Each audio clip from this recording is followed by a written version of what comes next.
ഗീതം പോലെ നിത്യം നടത്തിയിടണമേ.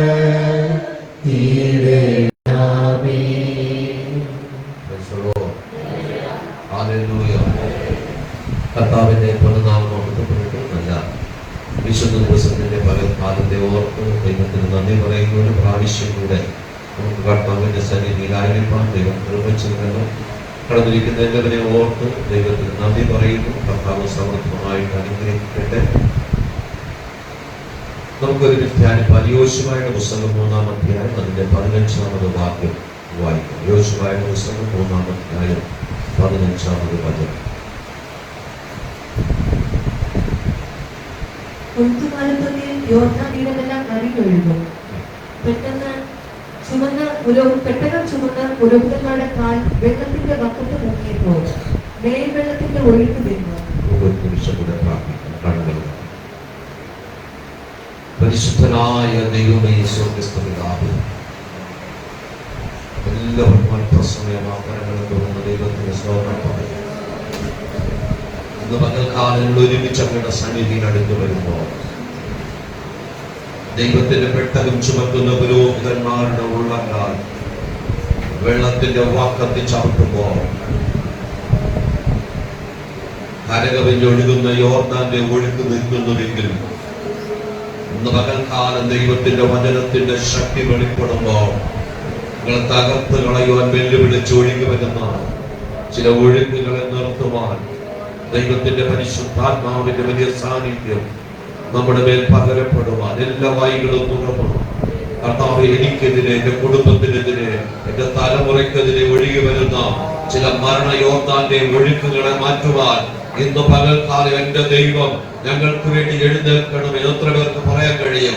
അതിനകത്തോടും ദൈവത്തോട് പ്രാർത്ഥിക്കാം. ഓ ഹല്ലേലൂയ!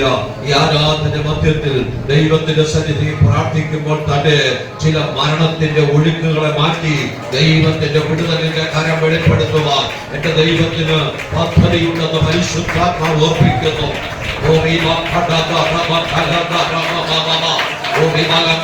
മുന്നോട്ട് വിടുകലെന്ന് വാദിക്കുന്ന ഇരുളിന്റെ സ്വാധീനങ്ങൾ ഇന്ന് പകൽക്കാലം യേശുവിന്റെ നാമത്തിൽ അഴിഞ്ഞു മാറട്ടെ, അഴിഞ്ഞു മാറട്ടെ, അഴിഞ്ഞു മാറട്ടെ, അഴിഞ്ഞു മാറട്ടെ. ജീവിതങ്ങളെ വിട്ട് അഴിയട്ടെ, കുടുംബങ്ങളെ വിട്ട് അഴിയട്ടെ.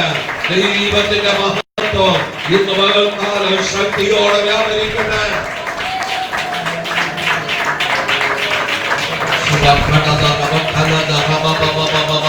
ആരാധിപ്പാൻ കഴിയാതെ വണ്ണം ശാരീരികമായ ക്ലേശങ്ങളുണ്ട് പോരാടുന്ന സകല പ്രതികൂലങ്ങൾ യേശുവിന്റെ നാമത്തിൽ അഴിയട്ടെ.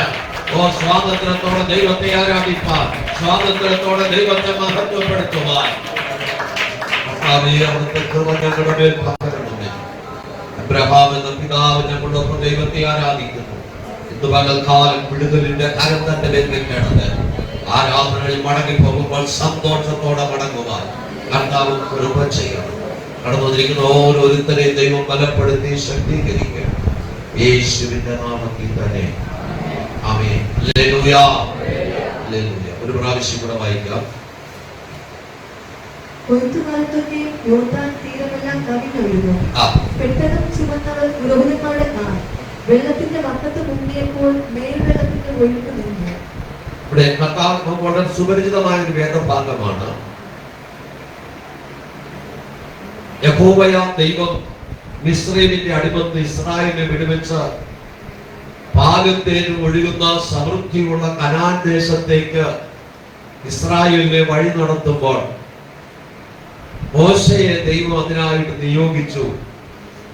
ചെങ്കടൽ വിഭാഗിച്ച് ഇസ്രായേലിയ സൈന്യത്തെ മുഴുവനും വെള്ളത്തിൽ തകർത്ത് നശിപ്പിച്ച ശേഷം ഇസ്രായേലിനെ മരുഭൂമിയിലൂടെ 40 വർഷക്കാലം ജയകരമായി നടത്തി. പകൽ മേഘസ്തംഭം കൊണ്ട്, രാത്രി അഗ്നിസ്തംഭം കൊണ്ട് ദൈവം അവരെ വഴി നടത്തി. അവർക്ക് ഭക്ഷിപ്പാൻ സ്വർഗത്തിലെ മന്ന കൊടുത്തു, കാട ഇറച്ചിയെ കൊടുത്തു, പാറയെ പിളർന്ന് വെള്ളം കൊടുത്ത് സുഭിക്ഷമായവരെ നടത്തി. മോശയുടെ കാലശേഷം ഒരു യോശുവയെ ദൈവം നിയോഗിക്കുകയാണ്.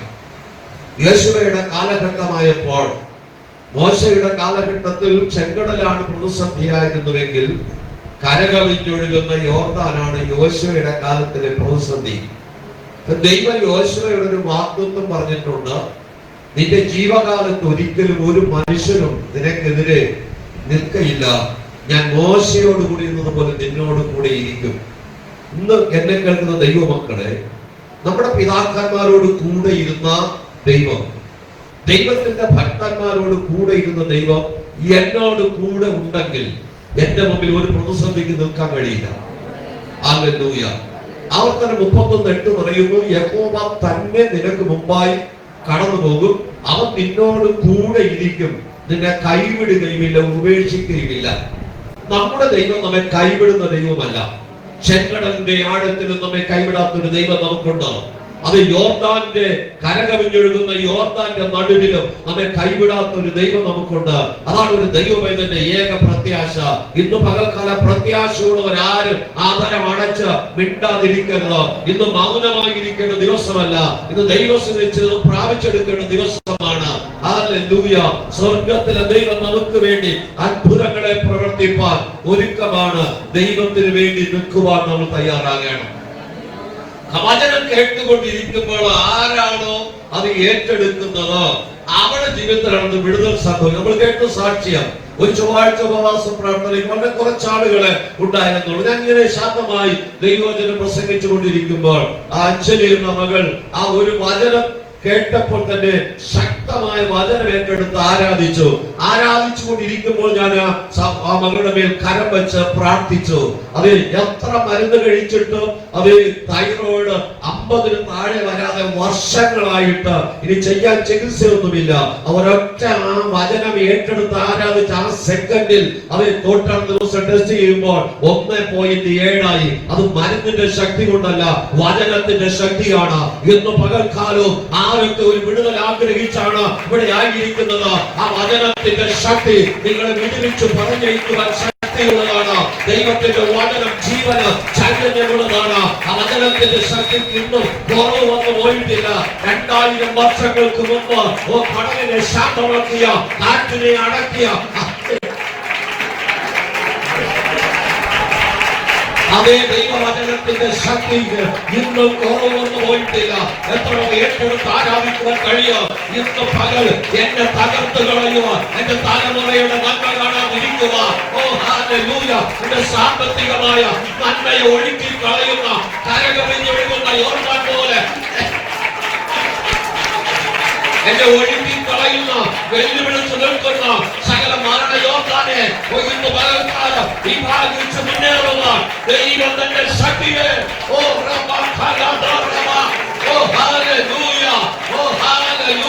ചില മരണവിധികളെ ഇന്ന് പകൽ എന്റെ ദൈവം മാറ്റിയെടുക്കുകയാണ്.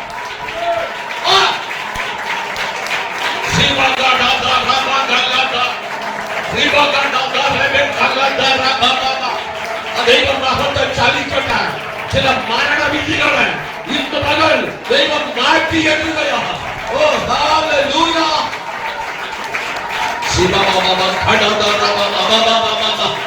ദൈവം മഹത്വം ചലിക്കട്ടെ. ദൈവം മഹത്വം ചലിക്കട്ടെ. തകർത്ത് കളയുവാൻ, നിന്നെ തകർത്ത് കളയുവാൻ വെല്ലുവിളിച്ച് നിൽക്കുന്ന ചില ഇരുളിന്റെ സ്വാധീനങ്ങളെ ഇന്ന് പകലിന്റെ യേശു അഴിച്ചു മാറ്റുകയാണ്. ചില മരണത്തിന്റെ കെട്ടുകളെ ഇന്ന് പകൽ യേശു പൊട്ടിച്ചു മാറ്റുകയാണ്.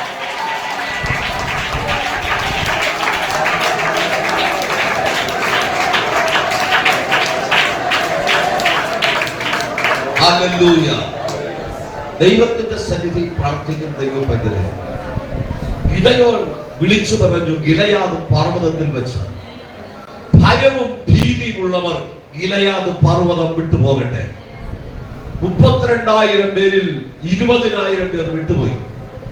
യുദ്ധം ചെയ്യാൻ പോയവരാണത്.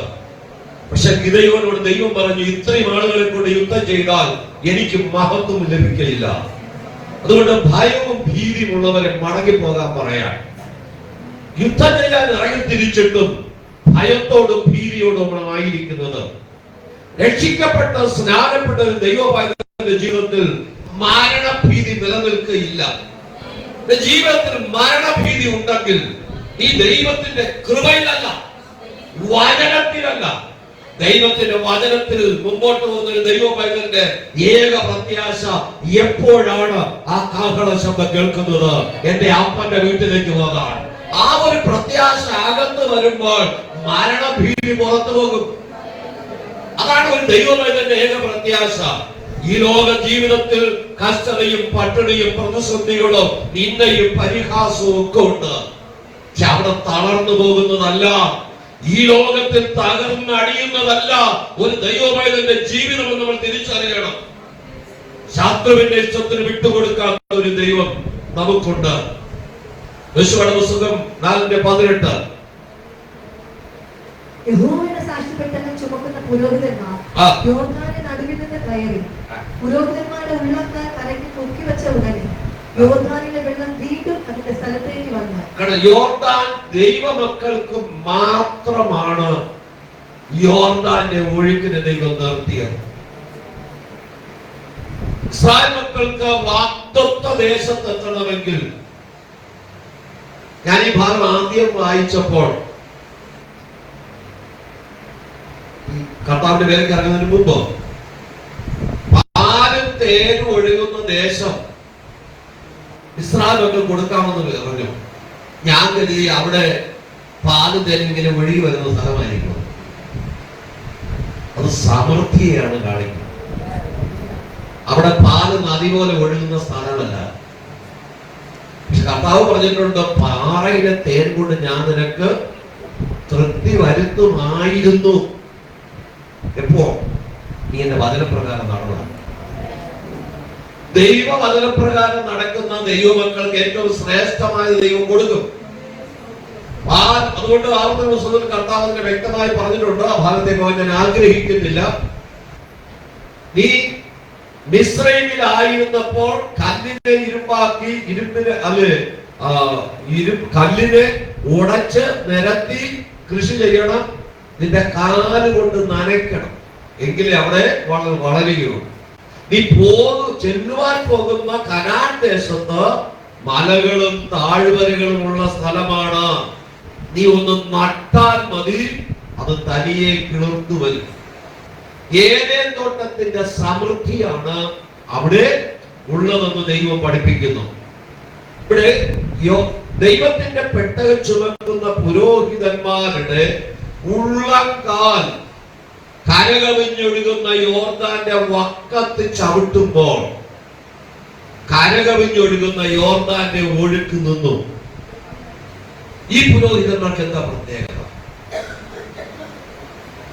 ദൈവത്തിന്റെ വചനം പറയുന്നു, വിശുദ്ധന്മാരുടെ കാൽ പർവ്വതത്തിൽ അത്ര മനോഹരം. എഫേസ്യ ലേഖനത്തിൽ പൗലോസ് പറയുന്നു, സമാധാന സുവിശേഷത്തിനുള്ള ഒരുക്കം കാലിന് ചെരുപ്പാക്കിയിരിക്കണം. നമ്മുടെ കാലുകൾക്ക് സമാധാന സുവിശേഷത്തിനുള്ള ഒരുക്കമുണ്ടോ? പലരും ചോദിക്കും, ഓക്കെയാണ്, പാസ്റ്റർക്ക് സമാധാനമുണ്ടോ?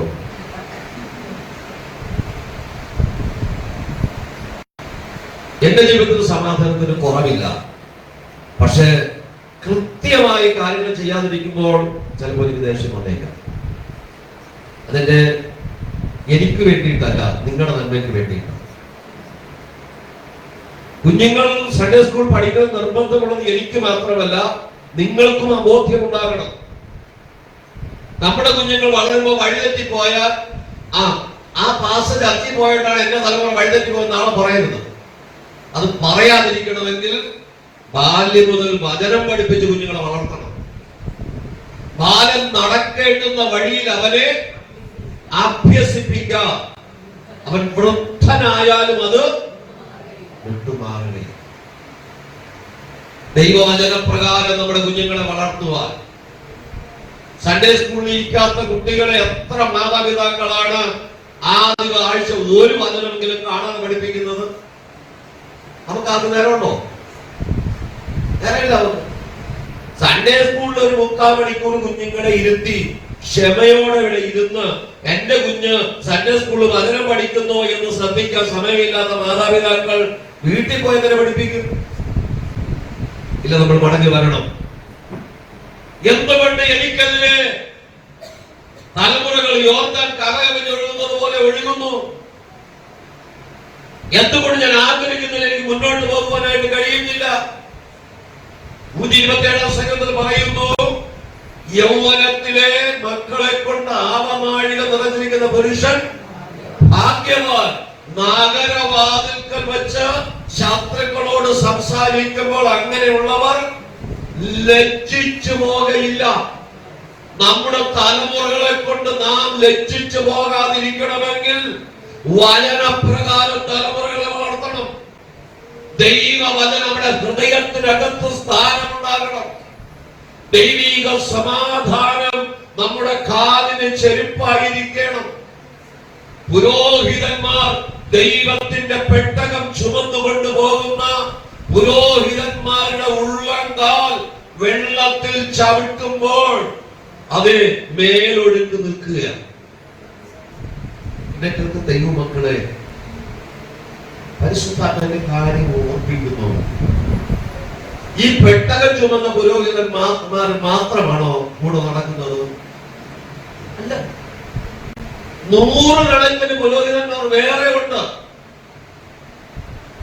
ദൈവത്തിന്റെ നിയമപെട്ടകം തോളി നിൽക്കുന്നവന്റെ കാലുകൾ ഒഴുകി വരുന്ന വെള്ളത്തിന്റെ വക്കത്ത് ചവിട്ടുമ്പോഴാണ് മേലൊഴുക്ക് നിൽക്കുന്നത്.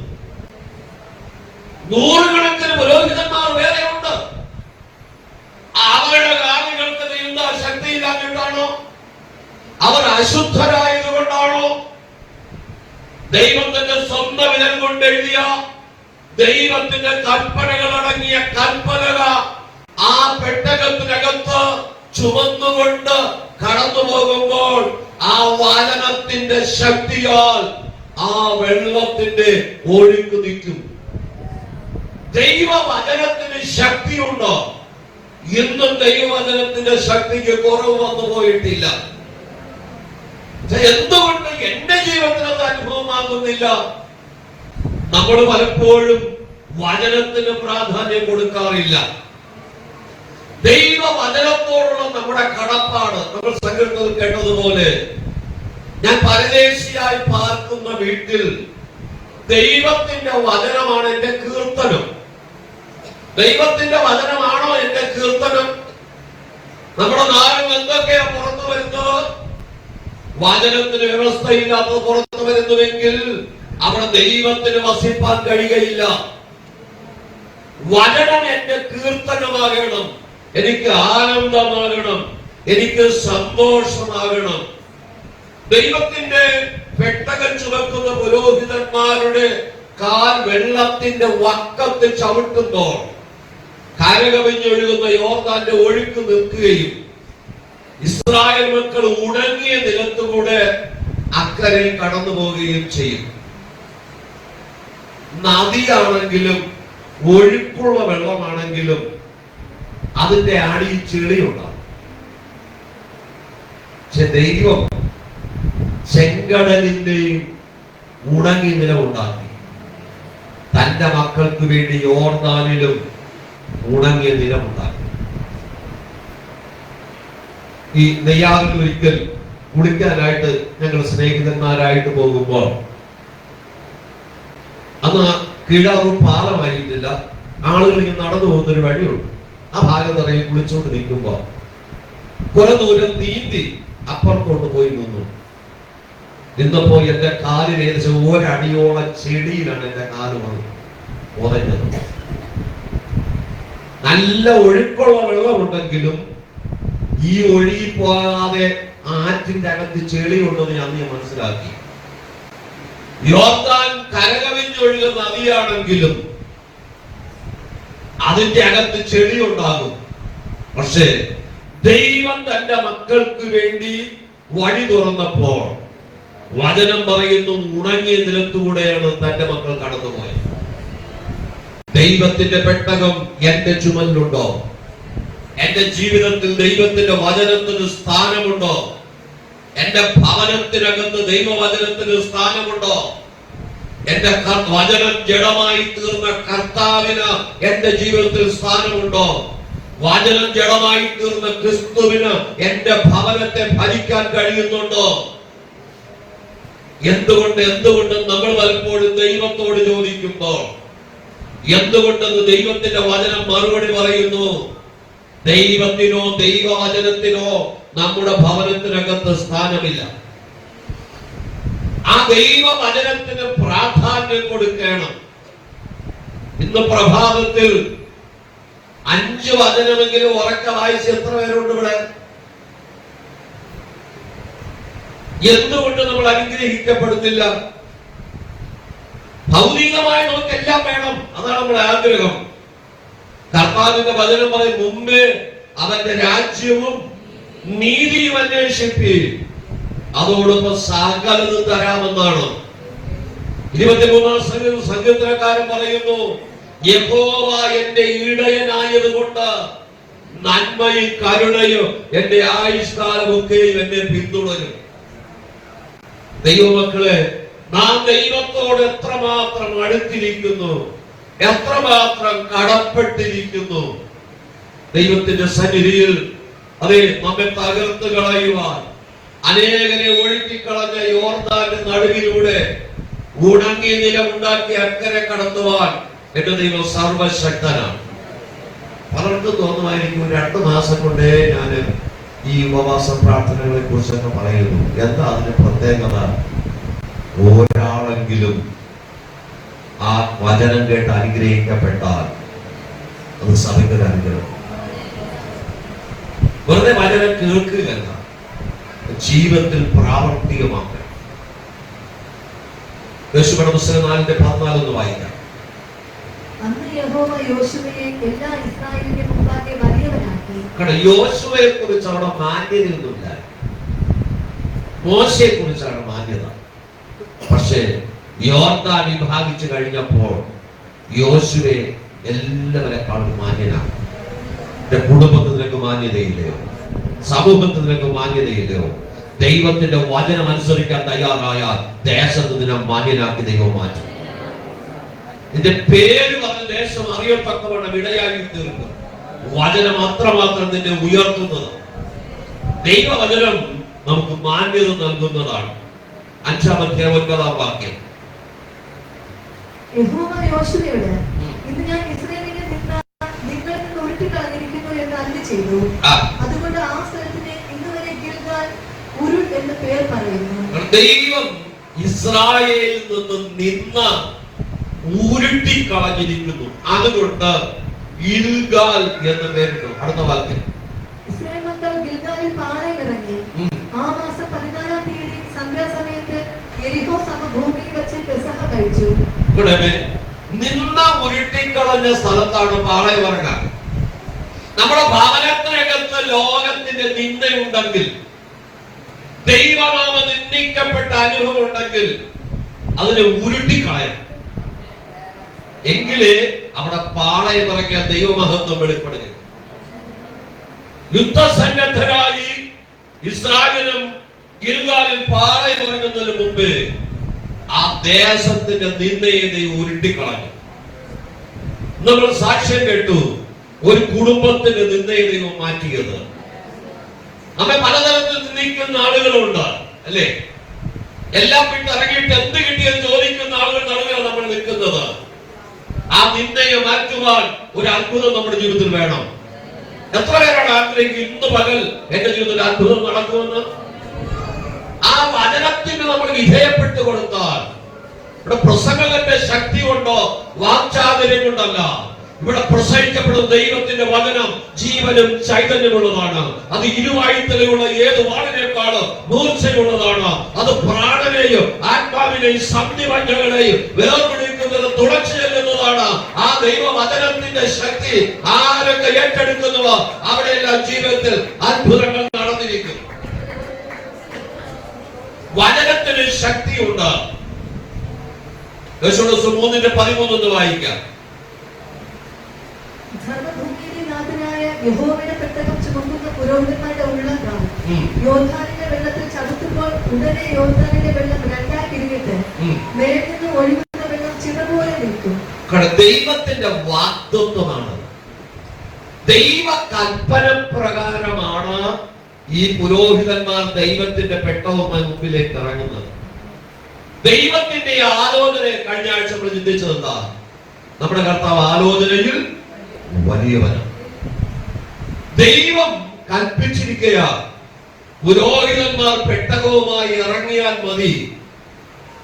ഞാൻ പലപ്പോഴും ചിന്തിച്ചിട്ടുള്ള ഒരു കാര്യമാണ്, ചെങ്കടലിന്റെ മുമ്പിൽ നിന്ന് ദൈവം മോശയോട് പറഞ്ഞു, നിന്റെ കയ്യിലുള്ള വടിയൊന്ന് നീട്ട്, ചെങ്കടലിന്റെ മുമ്പിൽ വിഭാഗിക്കപ്പെടും. മോശയുടെ ഈ ഉണങ്ങിയ വടി നീട്ടാ ദൈവത്തിന് വിഭാഗിച്ചൂടെ? ഇല്ല. ദൈവത്തിന് ചില ചെയ്യാൻ നമ്മളെ ആവശ്യമുണ്ട്. 6 ലക്ഷം വരുന്ന ഇസ്രായേലിനെ നയിക്കാൻ ഉള്ള അഭിഷേകം മോശയുടെ മേലുണ്ടെന്ന് ജനം അറിയണം. മോശയെ വലിയവനാക്കുവാൻ തക്കവണ്ണം ദൈവം യോർദാനെ വിഭാഗിച്ചു. ഈ പുരോഹിതന്മാർ പെട്ടകം ചുമന്നുകൊണ്ട് പോയി വെള്ളത്തിൽ ചവിട്ടും മുമ്പേ ദൈവം ഒരു വാക്ക് കൽപ്പിച്ച പോലെ ആ വെള്ളം മാറിപ്പോകാൻ അതിനൊരു പ്രവൃത്തി വേണമായിരുന്നു. അതിനായിട്ടാണ് എന്നെ നിങ്ങളെ ദൈവം ആഗ്രഹിക്കുന്നത്. ദൈവം നമ്മെ വ്യത്യസ്തമായ നിലകളിലാക്കി വെച്ചിരിക്കുന്നത് നമ്മെ കുറിച്ചുള്ള ഉത്തരവാദിത്വം നമ്മളിലൂടെ നിറവേറപ്പെടണം. നമ്മളൊരു പ്രവൃത്തി ചെയ്ത് കഴിയുമ്പോൾ ആ ദൈവമഹത്വം അതിനകത്ത് വെളിപ്പെടും. നമ്മിൽ നിക്ഷിപ്തമായിരിക്കും ദൗത്യം എന്താണ് അത് നമ്മൾ തിരിച്ചറിയണം. നമ്മുടെ മേലുള്ള ഉത്തരവാദിത്വം എന്താണെന്ന് നമ്മൾ തിരിച്ചറിയുവാനായിട്ട് ഇടയായി തീരണം. ചില ഭവനത്തിലൊക്കെ കടന്നു പോകുമ്പോൾ പറയും, കുഞ്ഞുങ്ങളെല്ലാം നോക്കുന്ന കാര്യം അമ്മമാരെയാണ് പറഞ്ഞു ഏൽപ്പിച്ചിരിക്കുന്നത്. പിന്നെ അപ്പനെന്ന ജോലി? പിതാവിനും മാതാവിനും തുല്യ ഉത്തരവാദിത്വം കുഞ്ഞുങ്ങളുടെ മേലുണ്ട്. ഒരു കുഞ്ഞു നന്നായി പഠിച്ചില്ലെങ്കിൽ നീ പഠിപ്പിച്ചിട്ടാണ് ഇങ്ങനെ ഒന്നെന്ന് പറയും. അരുത്. അപ്പന്റെ ഉത്തരവാദിത്വത്തെ അപ്പനും അമ്മയ്ക്കും തുല്യ ഉത്തരവാദിത്വം ഓരോ കുടുംബത്തിനകത്തുമുണ്ട്. കുഞ്ഞുങ്ങൾ വഴിതെറ്റി പോകുമ്പോൾ പരസ്പരം കുറ്റം പറയല്ല വേണ്ടത്. അവർ ബാല്യത്തിൽ ദൈവവചനം പഠിച്ചുവോ, അവർ വ്യക്തിപരമായി പ്രാർത്ഥിക്കുന്നുവോ, അവരെ ശോധനയുള്ള ഉത്തരവാദിത്വമാണ് അപ്പനും അമ്മയ്ക്കും ഉള്ളത്. നമ്മുടെ കാര്യം നാം കൃത്യമായി ചെയ്താൽ നമ്മുടെ തലമുറകളെ ദൈവം നേരായ പാതയിൽ നടത്തും. ദൈവവചനം അവരുടെ കാലിന് ദീപവും അവരുടെ പാതയ്ക്ക് പ്രകാശമാക്കണം. വചനം അറിയാതെ എങ്ങനെ അവരെ വഴി നടത്തും? ദൈവത്തെ ആരാധിക്കുന്ന ദൈവമക്കളെ, നമ്മുടെ ജീവിതത്തിൽ ഇന്നും അത്ഭുതങ്ങളെ ചെയ്യാൻ ഒരുക്കമാണ്. ചില വർഷങ്ങൾക്ക് പുറകിൽ, ഏകദേശം 10-25 വർഷങ്ങൾക്ക് പുറകിൽ പാറശാല വൃദ്ധസദനത്തിൽ 80ഓളം വയസ്സ് പ്രായമുള്ള 80ാമത്തെ വയസ്സിലും സൗന്ദര്യത്തിന് കുറവുമില്ലാത്ത ഒരു മാതാവ് ഉണ്ടായിരുന്നു. ആ മാതാവിന്റെ അടുക്കലേക്ക് ചെന്നാൽ ചിരിച്ചുകൊണ്ട് സംസാരിക്കും. ആ മാതാവിനോട് വ്യക്തിപരമായി സംസാരിച്ചാൽ അവർക്ക് പറയാൻ ഒരു കഥനകഥയുണ്ട്. എന്റെ ഭർത്താവ് ദേശത്തിലെ വലിയൊരു ധനാഠ്യനായിരുന്നു. ഒരേ ഒരു മകനേ ഉണ്ടായിരുന്നുള്ളൂ. ആ മകൻ ജനിച്ചു കഴിഞ്ഞപ്പോൾ എന്റെ ഭർത്താവ് ലോകത്തുനിന്ന് മാറ്റപ്പെട്ടു. എന്റെ ചാച്ചക്കാരും ബന്ധുക്കളെല്ലാവരും നിർബന്ധിച്ചു മറ്റൊരു വിവാഹം കഴിക്കാൻ. എന്റെ മകന്റെ ഭാവി ഓർത്തിട്ട് ഞാൻ മറ്റൊരു വിവാഹത്തിന് തയ്യാറായില്ല. ഈ മകനെ ഞാൻ വളർത്തി, നല്ല വിദ്യാഭ്യാസം കൊടുത്തു. ഞായറാഴ്ചകളിൽ പോലും സ്പെഷ്യൽ ട്യൂഷൻ അയച്ചു അവനെ പഠിപ്പിച്ചു. അവനെ ഒരു എഞ്ചിനീയറായി, PWD എഞ്ചിനീയറായി ജോലി ലഭിച്ചു. നാം അത് ഉണ്ടാകാൻ സാധ്യതയില്ല, ഇവരുടെ ഉണ്ടാകാൻ സാധ്യതയില്ല. ആ മകന് ഗസറ്റയുടെ റാങ്കിൽ ഒരു ജോലി ലഭിച്ചു. അതുപോലെ ജോലിയും വിദ്യാഭ്യാസവും ഒരു പെൺകുട്ടിയെ വിവാഹം കഴിച്ചു. കുടുംബമായി സന്തോഷത്തോടെ ജീവിച്ചു. വിവാഹം കഴിഞ്ഞതോടെ എന്റെ മകൻ എന്നിൽ അകലാൻ തുടങ്ങി. ഞാൻ സാരമില്ല, അവർ സന്തോഷത്തോടെ ജീവിക്കട്ടെ എന്ന് കരുതി. എന്റെ മകന് ഒരു കുഞ്ഞ് ജനിച്ചപ്പോൾ ആ കുഞ്ഞിനെ എന്റെ കയ്യിൽ എടുക്കാൻ ഇതുവരെ തന്നിട്ടില്ല. ആ കുഞ്ഞുങ്ങൾ വളർന്നപ്പോൾ ഞാൻ ക്ഷയരോഗിയാണെന്നും ഈ കുഞ്ഞുങ്ങൾ എന്റെ മടിയിൽ വളർന്നാൽ ഈ കുഞ്ഞുങ്ങൾ ക്ഷയരോഗം പകരുമെന്ന് കുഞ്ഞുങ്ങളെ പറഞ്ഞു പഠിപ്പിച്ച് ആ കുഞ്ഞുങ്ങളെ എന്റെ കയ്യിൽ അടുക്കൽ അയക്കാറില്ല. അപ്പോൾ ഞാൻ ഓർത്തു, ഞാൻ എന്റെ ജീവിതം മുഴുവനും എന്റെ മകന് വേണ്ടി ഞാൻ ഇല്ലാതെയാണ്. ആൾക്കാർ പറഞ്ഞതായിരുന്നു നല്ലതെന്ന് തോന്നി. സമയം കഴിഞ്ഞു പോയി. ഒരു ദിവസം മകൻ പറഞ്ഞു, അമ്മ ഞാൻ ഗൾഫിൽ പോവുകയാണ്. അമ്മയ്ക്ക് ഭയങ്കര സന്തോഷമായി. നിങ്ങളും കൂടെ സാധനങ്ങൾ പാക്ക് ചെയ്തോളാൻ പറഞ്ഞു. ആ മകനും മരുമകളും കുഞ്ഞുങ്ങളും അമ്മയും കൂടെ വാഹനത്തിൽ കയറി. ഡ്രൈവർ വാഹനം ഓടിച്ചു. എയർപോർട്ടിൽ മകനും മരുമകളും കുഞ്ഞുങ്ങളും ഇറങ്ങിയിട്ട് ഡ്രൈവറോട് പറഞ്ഞു, അമ്മയെ അവിടെ വിട്ടേക്കാം. അന്ന് എന്നെ ഡ്രൈവർ ഇവിടെ കൊണ്ടാക്കിയതാണ് ഈ വൃദ്ധസദനത്തിൽ. അമ്മ പറഞ്ഞത്, എന്റെ മോന് നല്ല വിദ്യാഭ്യാസം കൊടുത്തു, നല്ല ഭക്ഷണം കൊടുത്തു, പക്ഷെ യേശുവിനെ കൊടുക്കാൻ എനിക്ക് കഴിഞ്ഞില്ല.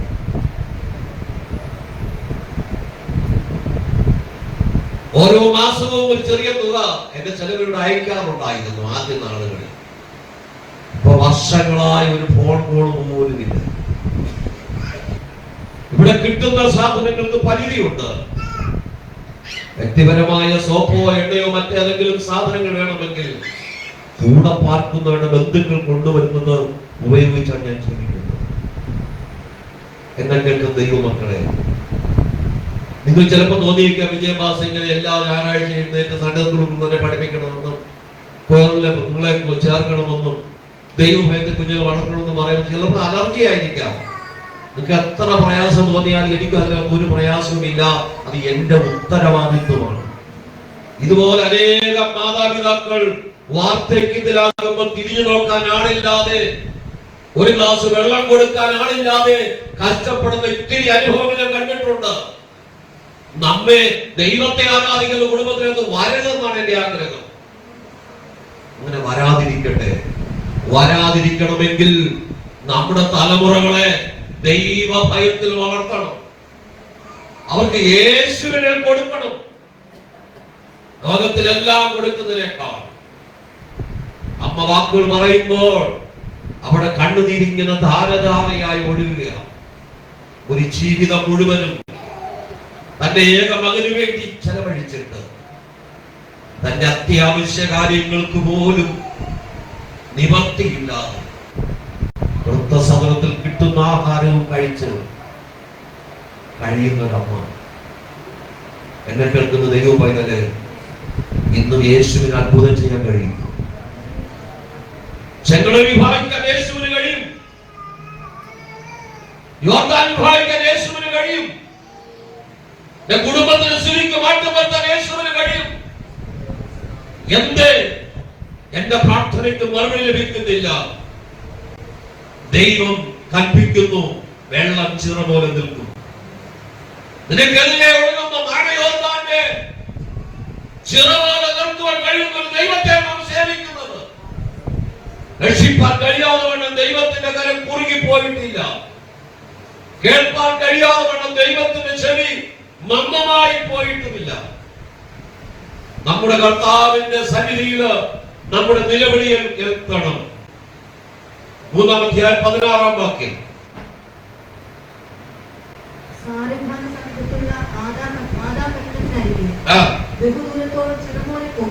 ബഹുദൂരത്തോളം ചിറപോലെ വെള്ളം പൊക്കി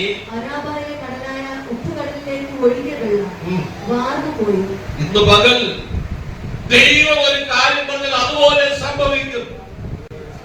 എന്റെ ജീവിതത്തിൽ ഇന്ന് പകൽക്കാലം ഈ വചനം എനിക്ക് ഏറ്റെടുക്കാൻ കഴിഞ്ഞാൽ ദൈവത്തിന്റെ പെട്ടകത്തിന്റെ ചുമലിലുണ്ടോ? വചനത്തിന്റെ ചുമലിലുണ്ടോ? ഹൃദയത്തിനകത്ത് വചനത്തിന് സ്ഥാനമുണ്ടോ? നീ കടന്നു പോകുന്ന എല്ലാ ഇടങ്ങളിലും ചെടിയുടെ കൂമ്പാരമല്ല, ഉടങ്ങിയ നിലമുണ്ടാക്കുക. നിനക്കെതിരെ ഒഴുകി വരുന്ന യോർദാനെ ഒഴുക്കുമാറ്റി ചിറവാല നിർത്തുവാൻ കഴിയുന്ന ഒരു ദൈവത്തെ അത്രേ ഞാനും നിങ്ങളും സേവിക്കുന്നത്.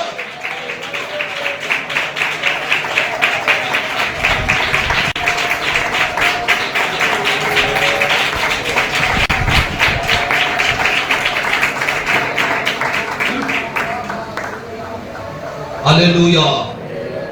ഇരമ്യാ പ്രവാചകന്റെ പുസ്തകം 50-ാം അധ്യായം 43-44 വാക്യം. ബാബേൽ രാജാവ് അവരുടെ വർത്തമാനം കേട്ടിട്ട് അവന്റെ ധൈര്യം ക്ഷയിച്ചു പോയി. ബാബേൽ രാജാവ് ശത്രുക്കളെ കുറിച്ച് കേട്ടിട്ട് അവന്റെ ധൈര്യം ക്ഷയിച്ചു പോയി.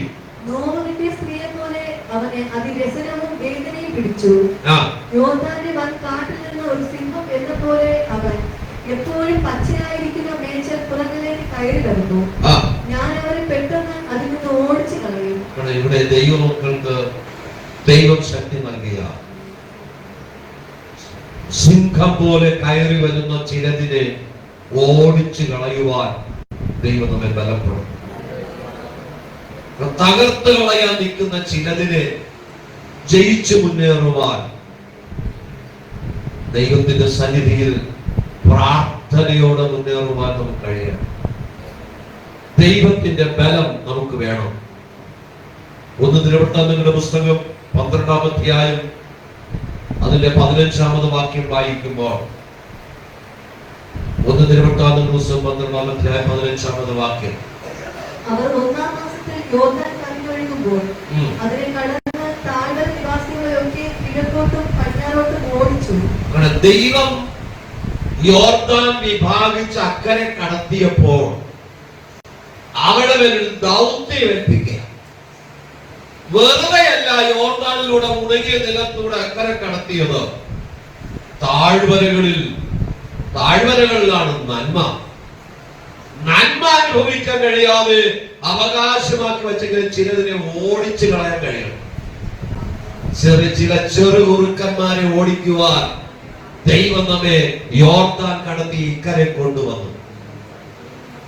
ദൈവം നമുക്ക് അധികാരം തന്നിട്ടുണ്ട്. അധികാരം ഉപയോഗിച്ച് നമ്മൾ കൽപ്പിക്കുമ്പോൾ ചിലത് ഓടിപ്പോകുവാനിടയായി. സദൃശവാക്യം 28:1 പറയുന്നു, ദുഷ്ടൻ ആരും ഓടിക്കാതെ ഓടിപ്പോകും. നാം ദൈവത്തിന്റെ സന്നിധിയിൽ ദൈവകൃപയിൽ ശരണപ്പെട്ട കർത്താവിന്റെ സന്നിധിയിൽ താഴ്ത്തി കൊടുത്താൽ അതെ ശത്രു നമ്മൾ ഓടിക്കേണ്ട അവൻ ഓടിപ്പോകും. യോശുവയുടെ പുസ്തകം 5-ാം അധ്യായം 11-12 പെസഹായുടെ പിറ്റേ ദിവസം തന്നെ അവർ ദേശത്തെ വിളവ് കൊണ്ടുള്ള പുളിപ്പില്ലാത്ത അപ്പവും മണലും തിന്നു. അവർ ദേശത്തെ വിളവ് അനുഭവിച്ചതിന്റെ പിറ്റേ ദിവസം പിറ്റേ ദിവസം മന്ന നിന്നുപോയി. ഇന്ന് പകൽ ദൈവമക്കളോട് ദൂത് പറയട്ടെ, എന്നും ആകാശത്ത് നിന്ന് മന്ന പൊഴിയൊന്ന് നോക്കിയിരിക്കണ്ട. നീ നിന്നെ ഏൽപ്പിച്ച ദേശത്ത് നന്മ നീ അനുഭവിക്കുമ്പോൾ ഉയരങ്ങളിലുള്ള ദൈവം കട്ടി.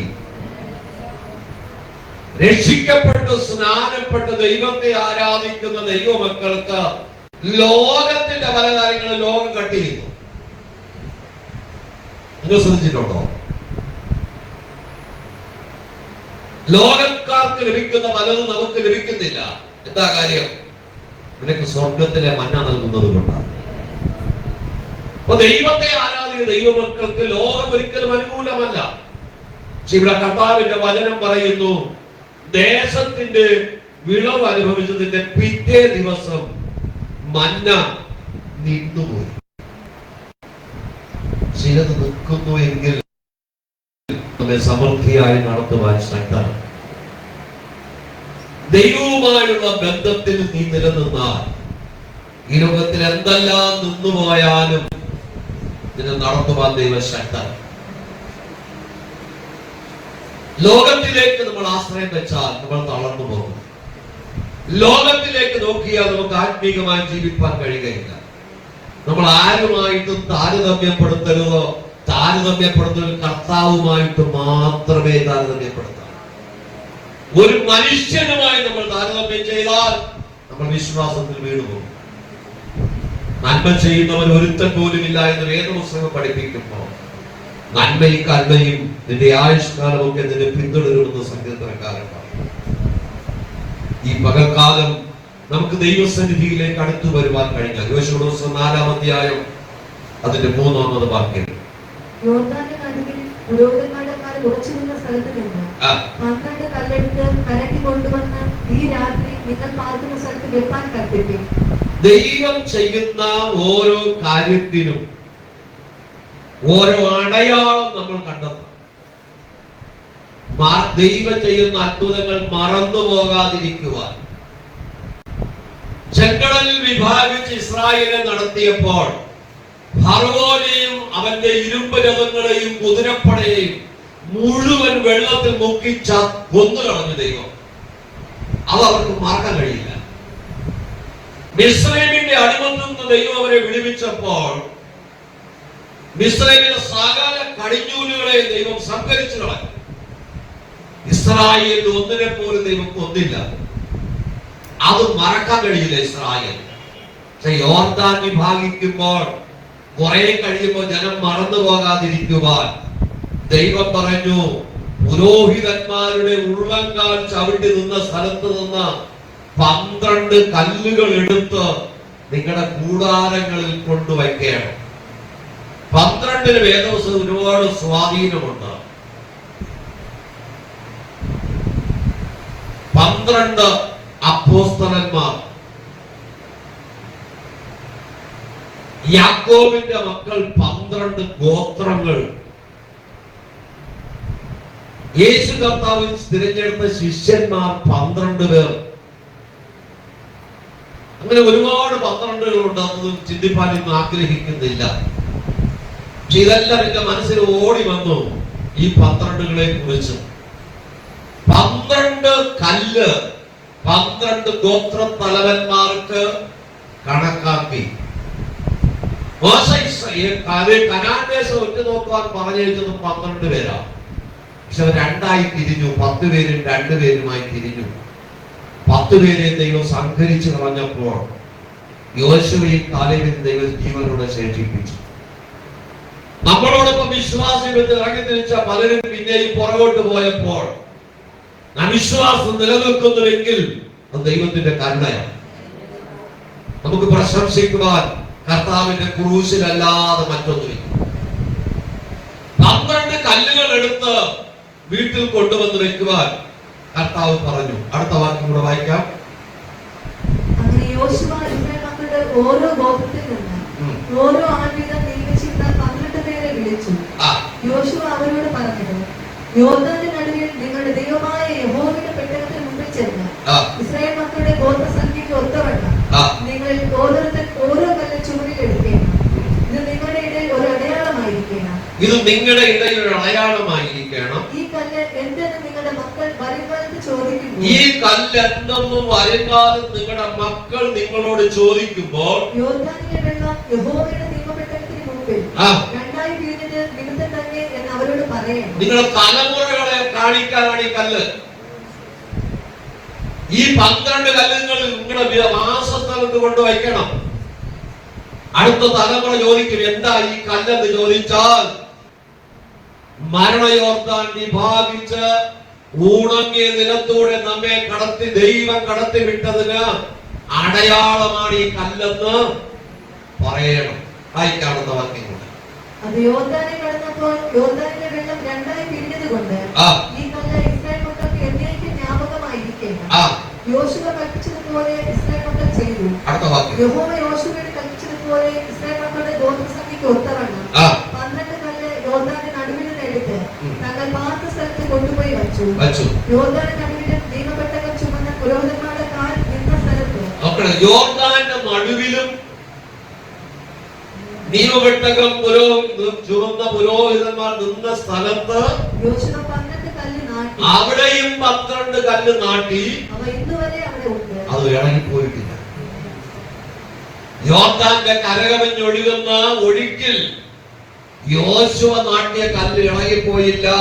വചനം പറയുന്നത് ഇന്ന് വരെ അത് ഉണ്ടെന്ന്. ഇന്നലകൾ നമ്മുടെ ജീവിതത്തിലെ അത്ഭുതങ്ങളെ കുറിച്ചുള്ള ഓർമ്മ നമ്മുടെ മനസ്സിലുണ്ടോ? ദൈവം നടന്ന വിധങ്ങളെ കുറിച്ച് നമുക്ക് ചിന്തിക്കാൻ കഴിഞ്ഞിട്ടുണ്ടോ? പലതും മറന്നുപോയില്ലേ? യോശുവ പറയുന്നത് ഇത് നമുക്കൊരു ജ്ഞാപകമായിരിക്കണം, ഒരു അടയാളമായിരിക്കണം. ദൈവം ഒരു നന്മ ചെയ്താൽ അതിന് നന്ദിയുള്ള സ്തോത്രം ചെയ്യുവാൻ ഒരടയാളം നമ്മുടെ മുമ്പിൽ വയ്ക്കണം. ദൈവം പെസഹ ആചരിക്കാൻ പറഞ്ഞത് ഇസ്രായേലിലെ എല്ലാ കടിഞ്ഞൂലുകളെയും ദൈവം സംഹരിച്ച, ഇസ്രായേലിൽ തടവറയിൽ കിടക്കുന്നവന്റെ ഭവനം മുതൽ രാജകൊട്ടാരം വരെ സകല കടിഞ്ഞൂലുകള്, മനുഷ്യന്റെയും മൃഗത്തിന്റെയും കടിഞ്ഞൂലുകളെ ദൈവം സംഹരിച്ചു കളഞ്ഞപ്പോൾ ഇസ്രായേലിൽ കൂട്ട നിലവിളി ഉണ്ടായി. ആ സമയം ഇസ്രായേൽ മക്കൾ ആ രാത്രി അവിടെ ഇറങ്ങി തിരിച്ചു. അതിന്റെ ഓർമ്മയ്ക്കായി ഇസ്രായേൽ മക്കളിൽ ഒന്നിനെയും കൊല്ലാത്തത് കൊണ്ട് നീ പെസഹ ആചരിക്കണം. ആബീബ് മാസം 14-ാം തീയതി അർദ്ധരാത്രിയിലാണ് ഇസ്രായേൽ മക്കൾ ഇറങ്ങി തിരിച്ചത്. ലോകത്തിൻ്റെതായ പാപത്തിന്റെ ചേറ്റിൽ നിന്നും നമ്മെ ദൈവത്തിലേക്ക് തിരിക്കുവാൻ യേശുവിനെ സ്വന്തം രക്ഷിതാവായി സ്വീകരിച്ച സമയം എന്റെ ജീവിതത്തിന് ഓർമ്മയുണ്ടോ? അന്ന് മുതൽ സകലതും പുതുതാക്കി മാറ്റി. സകലത്തെയും പുതുതാക്കുന്ന ദൈവം. ഒരു ക്രിസ്തുവിലായവൻ പുതിയ സൃഷ്ടിയാണ്. പഴയ സകലതും പഴയത് മുഴുവൻ കഴിഞ്ഞു പോയി. സകലത്തെയും പുതുതാക്കുന്ന ദൈവം. യോർദാന്റെ ഇക്കരെ മരുഭൂമിയാണെങ്കിൽ യോർദാന്റെ അക്കരെ പാലും തേനും ഒഴുകുന്ന അതെ കനാൻ ഭൂമിയാണ്. അവിടെ എത്തിക്കുവാൻ ദൈവം ചിലത് ചെയ്തു, ദൈവം ചിലത് കൽപ്പിച്ചു, അതുപോലെ സംഭവിച്ചു. പുരോഹിതന്മാർ പെട്ടകവുമായി മുമ്പിൽ പോയി അവിടെ ഉൾവന്നാൽ വെള്ളത്തിന്റെ വക്കത്ത് ചവിട്ടുമ്പോൾ അതിൽ നീരൊഴുക്ക് നിന്നു. ദൈവമക്കളുടെ പ്രാർത്ഥന നമുക്കൊരു അനുഗ്രഹമാണ്. ആ പ്രാർത്ഥന വലയത്തിനുള്ളിൽ നമ്മൾ ആയിരിക്കണം. ആ പ്രാർത്ഥന വലയത്തിനുള്ളിലായിരിക്കണമെങ്കിൽ നമ്മൾ ദൈവവചനം പഥ്യമായി അനുസരിക്കുന്നവരായി. നമുക്ക് എല്ലാവർക്കും എഴുന്നേൽക്കാം, ദൈവത്തോട് പ്രാർത്ഥന.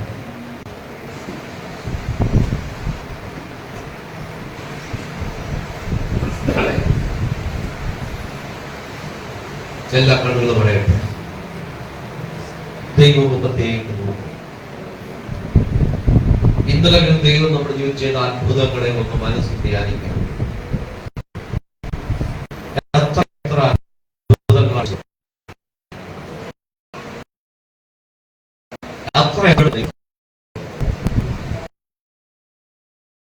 വിധങ്ങളെ നമ്മൾ ഓർമ്മ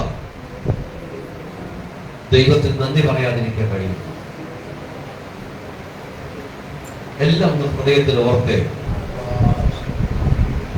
ഓരോ ദിവസവും ദൈവം എനിക്ക് വേണ്ടി ചെയ്തത്, എന്റെ കുടുംബത്തിന് വേണ്ടി ചെയ്തത്, എന്റെ തലമുറയ്ക്ക് വേണ്ടി ചെയ്തത്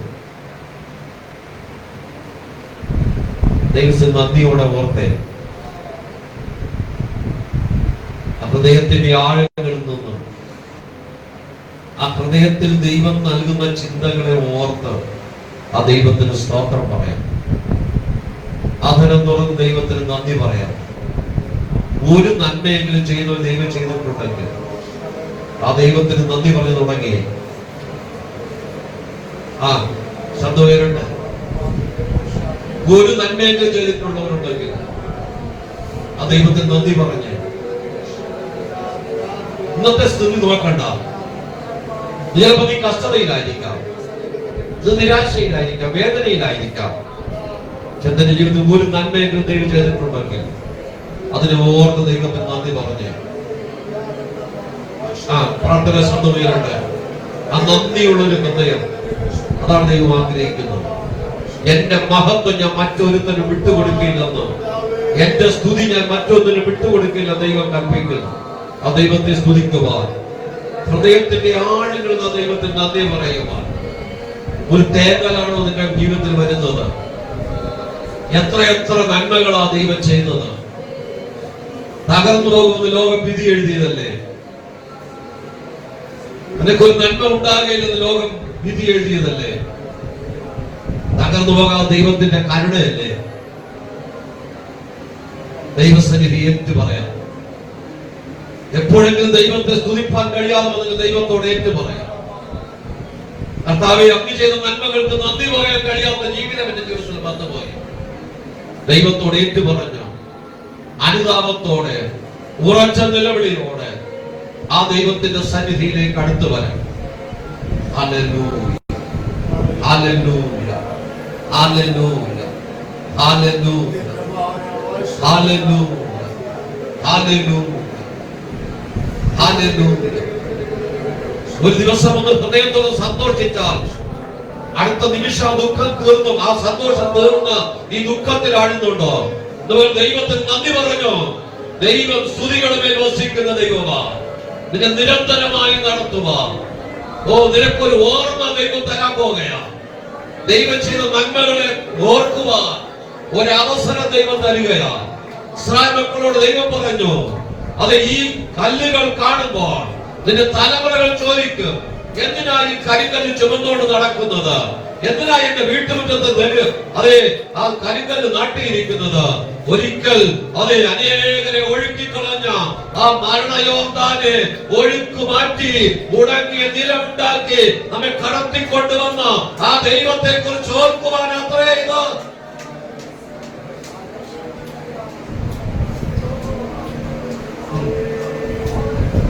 കരയണമോ? അതിന് കരയാം.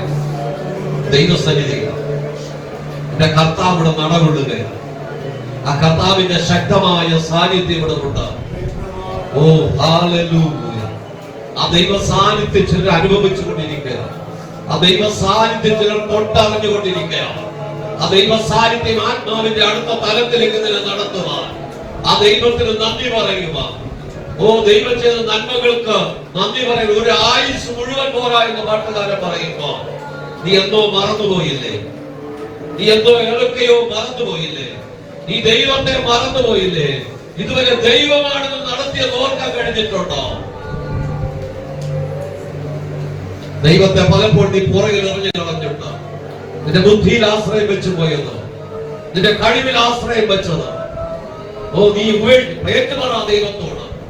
ഈ പകൽക്കാലം ദൈവം ഒരു വലിയ വിടുതൽ ആ കുടുംബത്തിനകത്ത് വെളിപ്പെടുവാൻ, തലമുറകൾ വെളിപ്പെടുവാൻ, തലമുറയുടെ നന്മകളെ കണ്ട് ദൈവത്തെ മഹത്വപ്പെടുത്തുവാൻ, കുടുംബത്തിന്റെ സ്ഥിതിക്ക് മാറ്റം വരുത്തുവാൻ, നിന്റെ അനിഷ്ടതകൾ മാറുവാൻ, പ്രതിസന്ധികൾ മാറി ജയാളിയായി മുന്നേറുവാൻ ദൈവത്തിന്റെ കരം വെളിപ്പെടേണ്ടതിന് ആത്മാവിന്റെ വലിയ സാന്നിധ്യം ഇന്ന് പകൽക്കാലം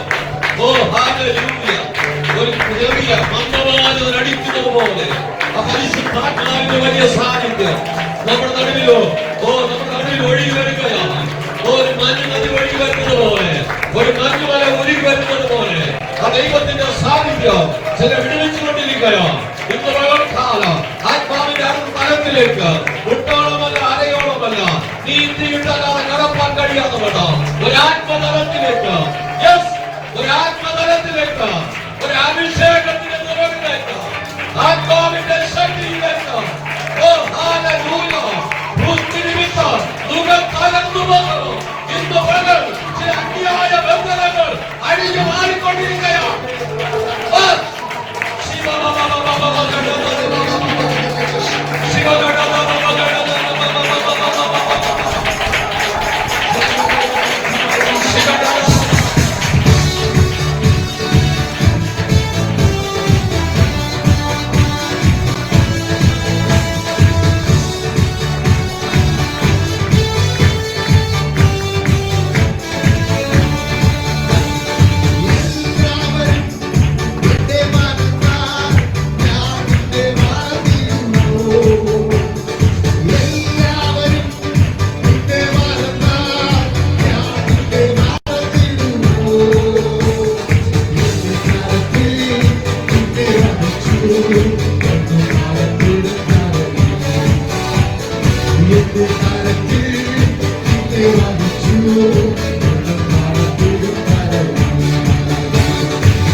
I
പരിശുദ്ധനായ ദൈവമേ, ഈ പകൽക്കാലം ഞങ്ങൾക്ക് വേണ്ടി വെള്ളത്തെ ചിറ പോലെ നിർത്തുന്നത്, കരകവിഞ്ഞൊഴുകുന്ന യോർദാനെ ചിറ പോലെ നിർത്തി ഉണങ്ങിയ നിലത്തിലൂടെ കടന്നു പോകുവാൻ ഞങ്ങൾക്ക് വഴിയൊരുക്കിയ ദൈവമേ, ദൈവത്തിന്റെ പ്രമാണം ഞങ്ങളുടെ ചുമലിലേറ്റി ഞങ്ങളെ തകർത്ത് കളയാൻ നിൽക്കുന്ന പ്രതികൂലങ്ങളെ ചവിട്ടുവാൻ ഞങ്ങൾക്ക് കൃപ നൽകണമേ. മുന്നോട്ട് പോകുവാൻ കഴിയാതെ വണ്ണം ഞങ്ങളെ ഒഴുക്കിക്കളയുവാൻ, ഓ ഹല്ലേലൂയ, ഞങ്ങൾ അറിയാതെ ഞങ്ങളെ ഒഴുക്കിക്കളയുവാൻ ശത്രു വെല്ലുവിളിക്കുമ്പോ ദൈവത്തിന്റെ വചനത്തെ മുറുകെ പിടിച്ചുകൊണ്ട് പാമ്പുകളെയും തേളുകളെയും ശത്രുവിന്റെ സകല ബലത്തെയും ചവിട്ടുവാൻ നൽകിയ അധികാരം ഉപയോഗിച്ച സകലത്തെയും ചവിട്ടി മെതിപ്പാൻ മുന്നേറുവാൻ ദൈവം ഒരുക്കി വെച്ചിരിക്കുന്ന വാഗ്ദത്തങ്ങളെ അനുഭവിപ്പാൻ ദൈവം ഞങ്ങൾക്ക് കൃപ നൽകണം. വാഗ്ദത്ത കനാലിൽ ദൈവജനം എത്തിച്ചേരുമ്പോൾ കർത്താവിന്റെ സാന്നിധ്യം കൂടെ ഇരുന്നത് പോലെ ഞങ്ങളെ കുറിച്ചുള്ള ദൈവിക വാഗ്ദത്വത്തിന്റെ നിവർത്തി വരെ അവിടുത്തെ സാന്നിധ്യം ഞങ്ങളോട് കൂടെ ഇരിക്കണം. ജയത്തോടെ നടത്തണം. അവിടുന്ന് അടിയങ്ങളോട് ഹൃദ്യമായി സംസാരിച്ചു കൊണ്ടിരിക്കണം. കർത്താവേ, ഞങ്ങൾക്ക് ഒരടയാളമായി ഇന്ന് പകൽക്കാലം ഒരടയാളം ഞങ്ങൾക്ക് നൽകി. സ്രാജനത്തിന് 12 കല്ലുകൾ അടയാളമായിരുന്നത് ഹല്ലേലൂയ. ഇന്നലെ ദൈവം ചെയ്ത നന്മകളെ ഓർത്ത് ഞങ്ങളുടെ തലമുറ മുമ്പിൽ അടയാളമായി കാണിക്കുവാൻ നമ്മുടെ ജീവിതത്തിൽ അത്ഭുതങ്ങളെ ചെയ്യണം. അവിടുത്തെ കൃപ കൊണ്ട് നിറയണം. വേദനയോടെ ആരെല്ലാം കടന്നു വന്നുവോ, മരണഭീതിയോടെ വന്നവരുടെ മരണഭീതികളെ എടുത്തു മാറ്റി പ്രത്യാശയോടെ മടക്കിയായി അവിടുത്തെ കൃപ കൊണ്ട് നിറയണം. മടക്കയാത്രയിൽ കൂടിയിരിക്കുക. സന്തോഷത്തോടെ സ്വഭവനങ്ങൾ പോയി നിർഭയം വസിച്ച് പിന്നെ ഒരുമിച്ച് കൂടി വരുമ്പോൾ ദൈവ തേജസ്സിന്റെ മറവിൽ മറയും. വൈകിട്ടുള്ള കൺവെൻഷൻ ഏറ്റവും അനുഗ്രഹമാണ്. അനേകർക്ക് കടന്നു വന്ന് സംബന്ധിപ്പാൻ ദൈവം സാഹചര്യം അവിടുത്തെ കൃപയും പരിപാലനവും കൂടി യേശുവിന്റെ നാമത്തിൽ പ്രാർത്ഥനകൾ കേണം. പരിശുദ്ധ പിതാവേ, ആമേൻ. ആശീർവാദം നമ്മുടെ കർത്താവായ യേശുക്രിസ്തുവിന്റെ കൃപയും പിതാവാം ദൈവത്തിന്റെ സ്നേഹവും ആശ്വസിപ്പിക്കുന്ന പരിശുദ്ധാത്മാവിന്റെ മനോഹരമായ സംസർഗവും കൂട്ടായ്മയും കാവലും നടത്തിപ്പും നാം ഏവരോടും നമ്മെ കേൾപ്പിച്ച വചനങ്ങളോടും നാം എടുത്ത തീരുമാനങ്ങളും ഭൂലോകത്തിലെ സകല വിശുദ്ധന്മാരോടും കർത്താവിന്റെ വരവ് ഉണ്ടായിരിക്കുമാറാകട്ടെ. ആമേൻ. അറുക്കപ്പെട്ട കുഞ്ഞാടിന് മഹത്വം. ഹല്ലേലൂയ, ഹല്ലേലൂയ, ഹല്ലേലൂയ. ആമേൻ. കർത്താവായ യേശുവേ വരൂ. സമാധാനത്തോടെ പോകാം. ദൈവം